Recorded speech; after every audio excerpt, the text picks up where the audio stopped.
Hunter Biden making dramatic statements in a new interview as he faces decades in prison over a 9-count tax fraud indictment, claiming Republican lawmakers are trying to kill him. They're trying to destroy a presidency, and so it's not about me. In their most base way, what they're trying to do is they're trying to kill me, knowing that it will be a pain greater than my father could be able to handle. Senator Ron Johnson joins us now to react. So, Senator, welcome. So you have Hunter Biden here saying that they're trying to kill me, they're going after me. But the truth is that the intel agencies went after you for trying to expose this very early on, prior to the last election. Good morning, Rachel, and Merry Christmas. Listen, to use a phrase that Hunter's dad likes to use all the time, it's a bunch of malarkey. Senator Grassley and I, we were trying to warn the American public that if they elected somebody as corrupt as Joe Biden, who had this vast web of foreign financial entanglements because of his son's illicit and I would say criminal activity, Joe Biden, the president, would be compromised, as would be our national security. So we were just trying to warn the American public. I stated often, I took no joy in revealing really what a troubled individual Hunter Biden is. And this is how troubled he is. Over a 4-year time period where he decided not to pay $1.4 million in tax, he spent $4.9 million. Rachel, that's $22,500 a week. And he spent $872,000 on women and adult entertainment. That's $4,000 a week, about $600 a day. And these women were trafficked through an international sex trafficking ring. So, no, I don't feel sorry for Hunter Biden. He's a criminal. He has done vile, vile things. And now he's out there, claiming persecution. Don't buy it. Nobody should feel sorry for Hunter Biden.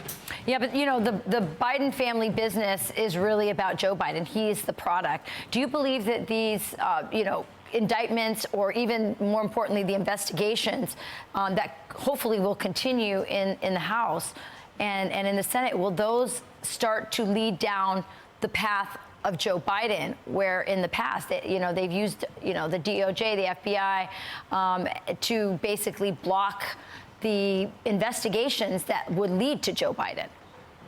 Well, Senator Grassley and I proved that Joe Biden was lying.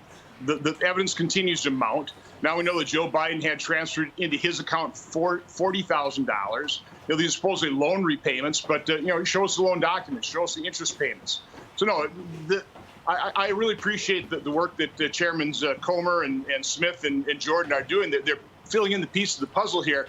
But the evidence is mounting. It's very incriminating, and there's no way that Joe Biden can really evade his responsibility here. His family, he is corrupt, and he has compromised as president. He never should have been elected president, but because of the corrupt and complicit mainstream media, they covered up for him, and they continue to cover up for him. Now we're in this awful position here in America. Yeah, absolutely.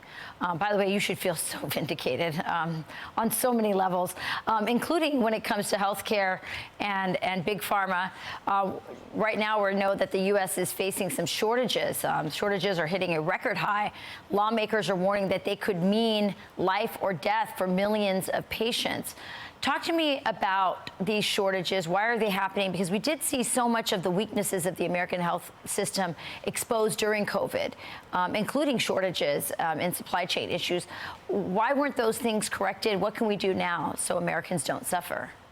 Well, first of all, we're primarily experiencing shortages in generic drugs because the drugs are so cheap, nobody wants to manufacture them. So, I'd ask your listeners, how many general consumer products are in persistent shortages? Very few, if any. So what we have here is we have a broken marketplace. Generally, when you have very low prices and shortages, it means that there are too few buyers. There are a lot of consumers, but there's just too much buying power concentrated in, for example, the government's hands and a few insurance companies' hands. That's what needs to be broken up. We need to bring consumerism, the benefits of free market competition, back into the drug market. Now, generic drugs might increase in price a little bit, but that'll stabilize it. That'll alleviate those shortages. Don't look for a solution out of Washington, D.C. The federal government involved in healthcare has already screwed up the market. We need to let the market actually work. Yeah, that's good. Really quick, I was just thinking about you when I was preparing for this interview, Senator. Everything that you've seen since you've been elected, the lies, the intel agencies going after you, all of the corruption. I'm just wondering, how do you feel about America right now? You've been through so much. You try so hard to tell the truth.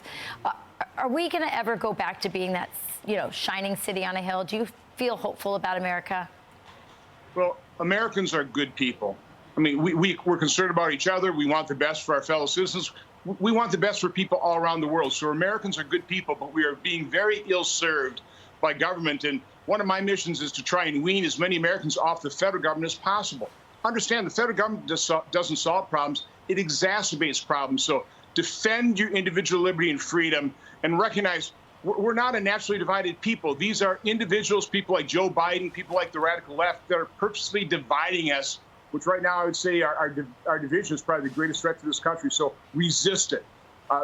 Embrace the things that we all agree on, and that's freedom, that's raising our family, that's safety and security. Concentrate on those things. Yeah, and the truth, something you've been a champion of. We really appreciate that, Senator Johnson. Thank you for joining us, and Merry Christmas.